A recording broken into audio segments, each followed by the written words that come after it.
welcome back. Thanks for being here again. Oh, it's great to be here. I always love talking with you.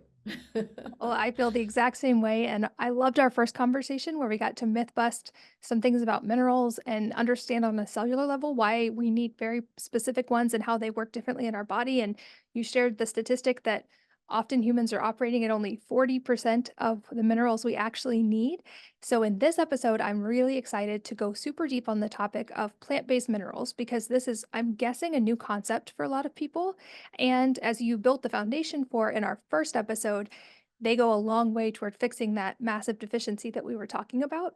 I know we touched on it in the first episode, but can you give us an explanation of what plant based minerals are and how these differ from maybe what people think of when they hear the word minerals? Yes. So imagine an entire rainforest back when the dinosaurs lived, and a huge meteor hit the Earth. It killed 75% of all life on Earth. And all of those rainforests decomposed over millennia into mineral rich substances. And in the case of our products, we use a material called humate. It's a black crystalline substance that exists about 10 to 12 feet below the surface of the earth. There are other humic and fulvic substances, plant-based mineral substances around the earth, also called shilajit. That's in the Himalayas. There's peat, there's leonardite, other substances that are also decomposed ancient rainforests. Now, the important thing to remember is that these were freshwater plants, not saltwater plants. So not, chlorella or those kinds of things. Those are great mineral substances, but they don't have humic and fulvic in them. Okay, so that's the first stage is this material, and I'm just going to use the material humate. So inside of humate are these two molecules, humic and fulvic, and they have really different capacities. Together, I call them Mother Nature's mineral replenishment and full system detoxification technology. If you think about your body, made of cells that evolved from the earth. This technology also evolved right alongside all of the single cell and multicellular organisms on the earth, and they needed particular ways to get minerals inside the cells because if you remember, minerals fuel the cells via the mitochondria that are inside the cells. So minerals don't, they have to get in your body, in our case through our mouths, and then they have to be broken down in your digestive tract. They have to be absorbed through the lining of your digestive tract into your bloodstream, and then they have to be assimilated into your cells. So this is a really key point because unless most minerals have to get all the way inside your cells for them to have their effect in your body. That makes sense. And I think like the mitochondria piece that we touched on in the first episode is super important. And I'm glad we're hearing more about mitochondrial health, even in sort of mainstream health sites. But I feel like this is a part that a lot of people miss. And I know a question we might get for people listening, especially if this is a new concept for them, is there any toxicity present in these? Like, for instance, I know plants are kind of a filter for heavy metals. So when plants uptake things, they can sort of store things we might not want to ingest big amounts. So, do plant-based minerals like this have any sort of like toxicity or thing to be aware of, or maybe people who are sensitive to them for particular reasons? Yeah, that's really interesting. So let's talk about. I first want to give a larger context for it, which is if you think about cellular systems when they were first developing on Earth, single cell, multicellular elements, there have always been environmental toxins. There were volcanoes with lots of sulfur deposits and different things that were really toxic to cellular systems. So, of course, the Earth developed a method for removing environmental toxins from cellular systems, and that is the fulvic and humic. The fulvic being the intercellular transporter that removes toxins out of the cell, and the humic molecule, which hangs out in the bloodstream and gathers toxins, bio waste, heavy metals, nanoplastics, like all of these inflammation causing elements, and removes them from your body. Now, the interesting thing about these minerals, particularly plant-based minerals, is they are made from the earth. They actually include heavy metals. Okay, there are heavy metals in plant-based minerals. What you have to understand, and I've done a huge amount of research because I questioned this in depth, the heavy metals, the way we think about heavy metals, they are a problem in the body when they are free ranging. When they're just wandering around through your body or they're lodging in your tissues, they cause oxidative stress and inflammation, and they cause cancer, etc. However, the heavy metals that are inside and part of the humic molecule and the fulvic molecule, they are completely bound in the molecule and they do not come loose. They have no valence. They have no ability to fly off. It's like when you start thinking about how this actually works, you get down to such a minute micro level, and you have to realize this is at an atomic level where electrons and things fly off and things become different molecules. And that does not happen with the parts of the humic molecule. In fact, humic is very well known for removing heavy metals from all aqueous solutions, whether in your body is an aqueous solution, that's a water-based, inside your body, it's water, it's a liquid solution in there. And it's the same with streams, or in fact, they've used humic in Chernobyl to remove heavy metals from the land there, and that the places where they put the humic were the places where the plants grew back the most quickly. So now we'll talk about people who are sensitive. So one of the things, because humic is such it's a very powerful detoxifier. And so there's something we call Herxheimer responses. And there's an article on our website, we could put it in the show notes, that's really helpful for people who are sensitive. And these are people who have autoimmune, people who've had Lyme's, people who have had mold exposure, people who've had long COVID. In fact, since I had COVID, I will get a Herxheimer response from drinking humic, but if I drink it in my water, and people who are watching this can see that I have my water that I'm drinking is brown because I put my humic into the water. When I drink it that way, I have no Herxheimer response. What is a Herxheimer response? It's just the body going, yay, I can get rid of all this bad stuff and I'm going to do it all now. And then you might get a rash, or you might get a headache, or you might get an aching joint, or you might get, there's a huge number of symptoms that are called Herxheimer responses. It's very easy to manage that. And we just use something called a slow introduction method. So you just give yourself a very small amount, and then you slowly build up over time.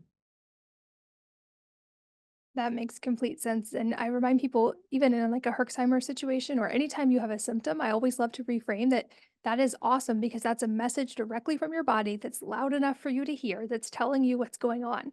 So even just our mindset shift and not viewing that as a bad thing, but a thing to be listened to, I feel like can be really helpful. But it does bring up another question that I had for you, which is what about dosage for these things? If how much is too much? Or if someone isn't having a Herxheimer reaction, is there like an upper limit? Because I feel so good on these. I've been like wanting to drink them a lot, and I'm curious what is the upper limit? Well, here's the interesting thing about plant-based minerals that's so cool. So if you're going to take magnesium, you use the word dosage. We never use the word dosage when we're talking about plant-based minerals. And why is that? It's because if you think about the humic and fulvic, the beautiful thing about them is they are naturally formulated. They have a full spectrum of minerals, like 70 plus minerals in them. and they're naturally formulated in the ratios of minerals that your body is made of and utilizes. So when you take more, you are putting more into your body, but you're putting them in the correct ratios. So you're not creating imbalance in your gut.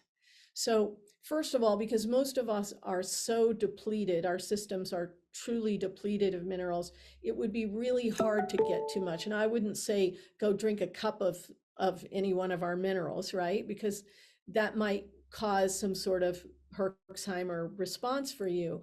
But you know what I do, I've been taking them for a long time. I literally wake up in the morning and I ask my body. And I loved what you said, you know, Katie, about if you have some sort of symptom or something that shows up as a result of taking the minerals, because, you know, we're used to kind of um, acting upon our body rather than being in relationship with our body. And if we're in relationship, you literally could ask your body, how much do I want today? And every day it's different. I might want more of the fulvic today, and I might need more of the humic today. Maybe I feel a little tickle in my throat and my immune system needs a boost. And then I would take more humic. But let's say I'm just feeling a little, you know, a little brain foggy.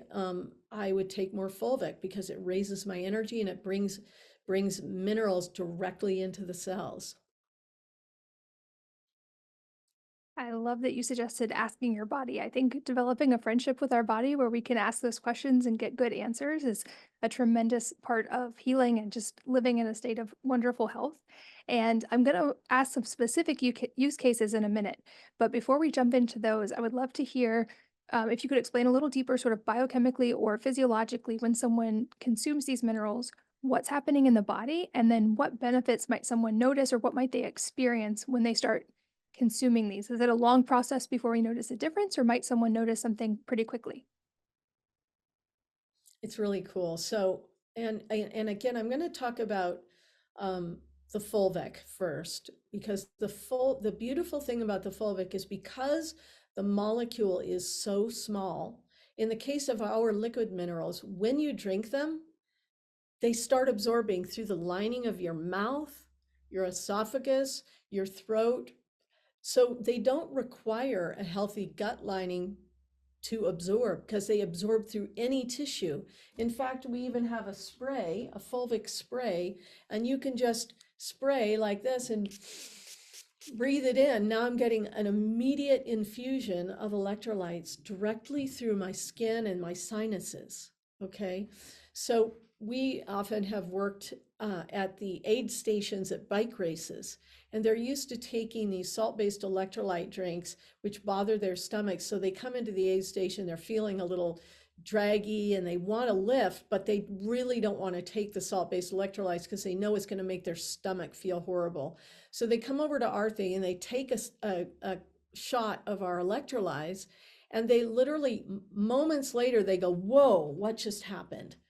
Could I have felt that quickly? And we're like, yep, you could feel it that quickly because it literally absorbs directly through any tissue. So that's the fulvic.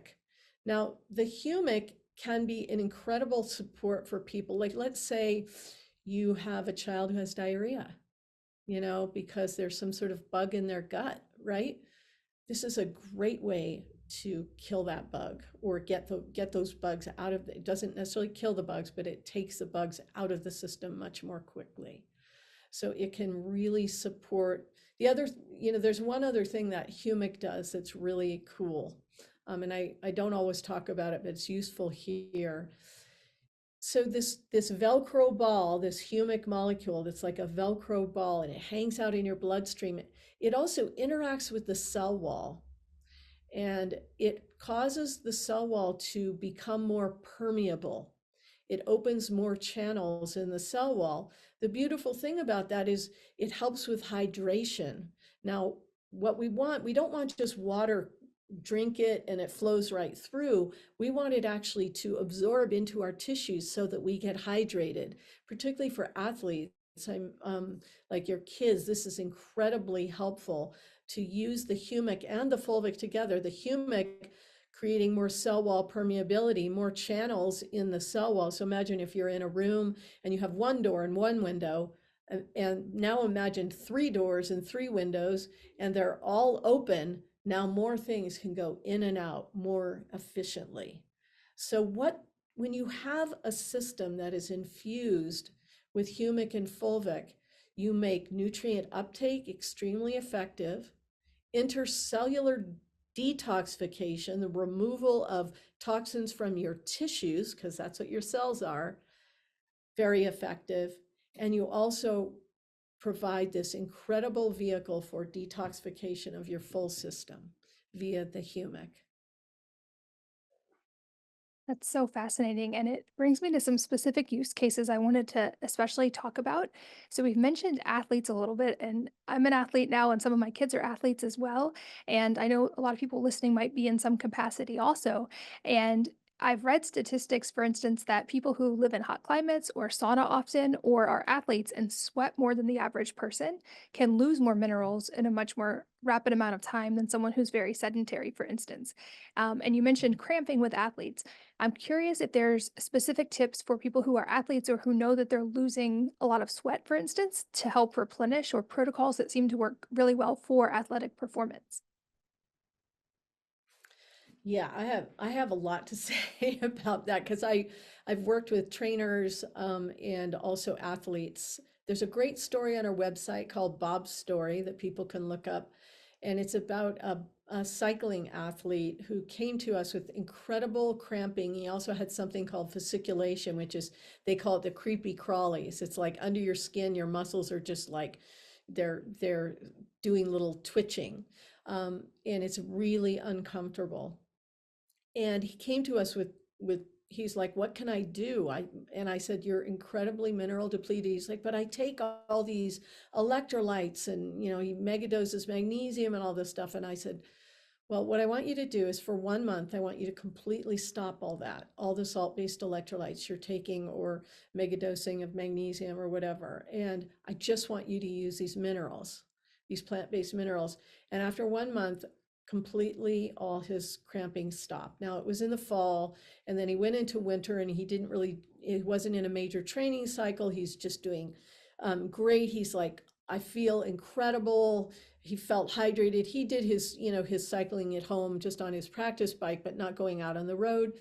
Then spring came and he was training for a race, and he went out and he thought, well, I'm going to be doing this big training run. I better take some extra magnesium. So quickly, he popped his magnesium citrate, I think it was, and he came home, and that night immediately, bang, terrible night cramps, like just terrible.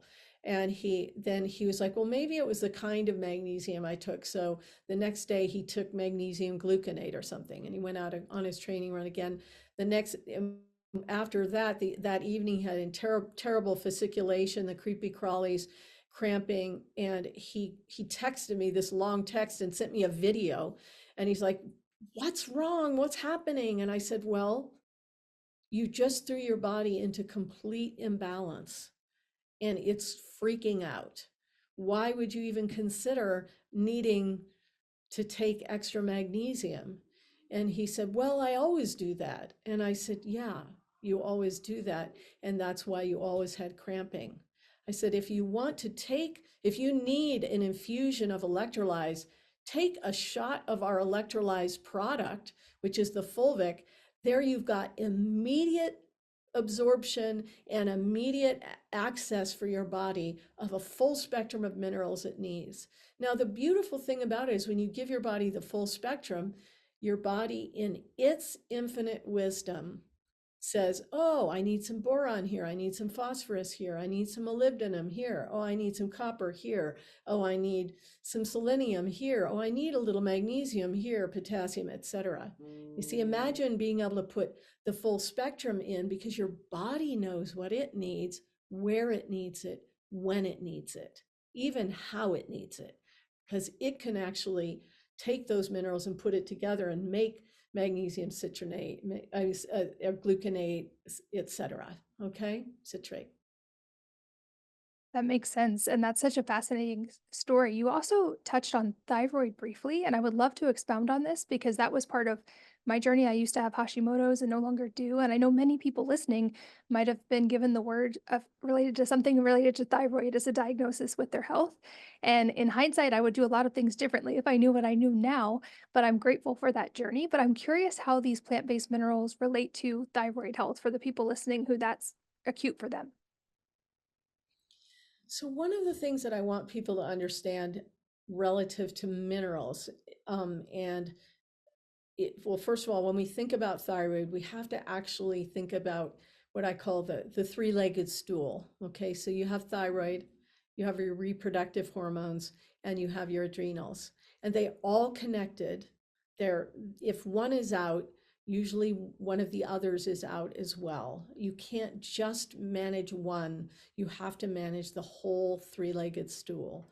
And what drives all of the biosynthesis processes in your body, all of the biosynthesis processes in your body is minerals. Okay? If you follow those biosynthesis processes down, every single one will end up with mineral cofactors required. Okay? And certain amino acids, etc. Now, one of the things that I want us to be aware of is that the adrenals, and I know we're talking about thyroid, but adrenals are really important to think about in here because your adrenal gland stores minerals. Your thyroid gland stores minerals in very high amounts. When you're mineral depleted, the first places that get affected are your adrenals and your thyroid. That makes sense as well, and I noticed, at least anecdotally for myself, I did take thyroid medication for a while, and I don't anymore, but it did seem like things like nervous system regulation and getting these mineral levels in the right range, like we talked about, were really made a difference, and it makes sense because, like you said, it gives us those cofactors and the enzymes and all the things we need for the cells to function properly. And just like we mentioned with symptoms, they're a messenger. So, what was my body telling me that I didn't know how to understand at that point? Another area you mentioned in passing that I would love to hear more about is the topic of bone density, because I know this is something that people think about, especially as we get older. And we know that bone density is important for avoiding things like fractures, which have some pretty stark statistics for longevity. So, how do these plant based minerals relate to our bone health? Well, so bone health is really interesting. I've actually been studying it quite a lot recently because there's been a lot of questions about it. So this is again, when you think about how minerals operate in the body, and your bones are certainly made of minerals. Um, and one of the things people are doing a lot now is megadosing magnesium, whether it's for sleep or for elimination issues. Usually those are the two main ones, but also athletes do it just for their because they're hitting their system so highly all the time. Um, the challenge is that when you megadose one particular mineral, your body tries to balance that. Okay, so minerals work in these really important ratios. And if you have high magnesium, your body will try to balance that with calcium and potassium.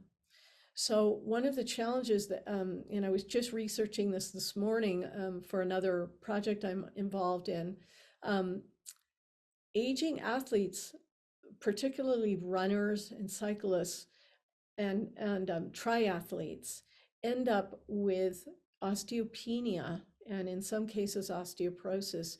And one of the theories that I am working on, I mean, there haven't been studies about this, but from my understanding of replenishment and how it works in the body and how mineral balance works, my theory is that the megadosing, the body is actually pulling the minerals from other locations to balance out the megadosing of the magnesium. So as you know, we know now, like used to be, if you have osteopenia or osteoporosis, you should take a lot of calcium. But doctors don't know that. They know now that that doesn't work. You can't just throw a whole bunch of calcium in your system and expect your body to be able to absorb it, assimilate it, and utilize it to increase your bone density. There are studies, and I'm happy to put them into your show notes as well, about fulvic being effective in increasing bone density. Because, and why is that? Again, if you think about how fulvic works, it's that intercellular transporter. It brings the nutrients into the cells. You have to remember, your bones are made of cells. That makes sense, and nothing is in isolation. And so, sort of like what applies to one applies throughout the body. We can't just think of the bones, they're separate. We'll just handle them on their own. Everything's so connected. I know many of the parents listening may also be wondering about the use of minerals like this in children. And if that's okay. Also, of course, we always get that. What about pregnant or nursing moms? Are these safe? I would guess that because these are natural substances from the earth that are essentially more like a food, that used to be in our food, that there's a safe range for them, but how are they used in children and pregnant and nursing moms? Well, let's first talk about the moms. I don't know what the chicken and egg. We'll talk about the chicken. um, they are very safe and they're excellent for women. We've had lots of reports of women for gestation, supporting gestation, because your body, how is your body making that baby? It's pulling minerals from your system to create the structure of that baby. So full spectrum mineral supplementation is extremely important. Um, during pregnancy and gestation. And then once your baby is out, when you're trying to produce all of that milk, um, the humic and fulvic are extremely effective in supporting lactation in women. And we've gotten many, many reports from women about that, just anecdotal. I don't know if there's any actual studies about that. I just haven't looked into that. One of the things women ask is, because the minerals do have heavy metals in them, and I know I've talked about how the heavy metals that are in these natural substances are completely bound in the molecules and do not come loose. But so for women who are doing lactation, they're worried, like, well, would it come out in the milk? And first of all, one thing you should understand, and because humic is a detoxification agent, mother's milk is not an elimination channel. Really important to note, because humic will use all of your elimination channels, like your tears, your sweat, your snot, your spit, your breath, rubbing your hands together, the bottoms of your feet, of course, your urine and feces, but not the mother's milk. Okay. And then using minerals with your kids. One thing I love about our minerals is because they taste like water, the kids will take them. And we haven't had any kids say they wouldn't. Some kids are really sensitive or concerned about the dark color of our humic. But it's that once they taste it, they're like, oh, no problem. You can also throw it in their water bottle, and chances are they won't even know. We do have a kid's dosage, not dosage, but a recommended amount chart. And we could also give that to you if you want to pop that onto your show notes, or we'll make that available to you. Um, you just adjust by weight. One of the things I want to mention about kids. So this is probably a whole other section we could talk about, which is about glyphosate exposure. And we're all dealing with glyphosate exposure, and because kids' bodies are smaller, they're actually more affected. And there's a huge rise in all sorts of different symptoms with younger and chronic symptoms with younger and younger kids, with ADHD, mood disorders, anger issues, depression, cognitive issues, et cetera, et cetera. And many of them have been correlated with glyphosate exposure. Now, the beautiful thing is that, guess what remediates and removes glyphosate from your system? Humic. Humic is well known as one of the most effective substances for remediating and removing humic from the body. That's a fascinating fact, and perhaps that we can do a whole follow-up episode specific to things like that, because I think there's a whole world beyond what we were able to cover in just these two short episodes. Um, I would guess most people are very curious about incorporating these things now. And I'll make sure there are links in the show notes. But can you explain where people can A, learn more about these things, and B, find them if they want to try them? Sure. People can go to beamminerals.com. It has two M's in the middle. And we've got a lot of educational material if you want to read more. We've really tried to help you see your issues on our website. So I think there's a lot of information there. We have incredible customer service. If you have any question, just send it in. You can also set up a chat with me if you have a specific, set of questions. Our customer service will set you up with a 15-minute little consult with me, and I'll talk to you.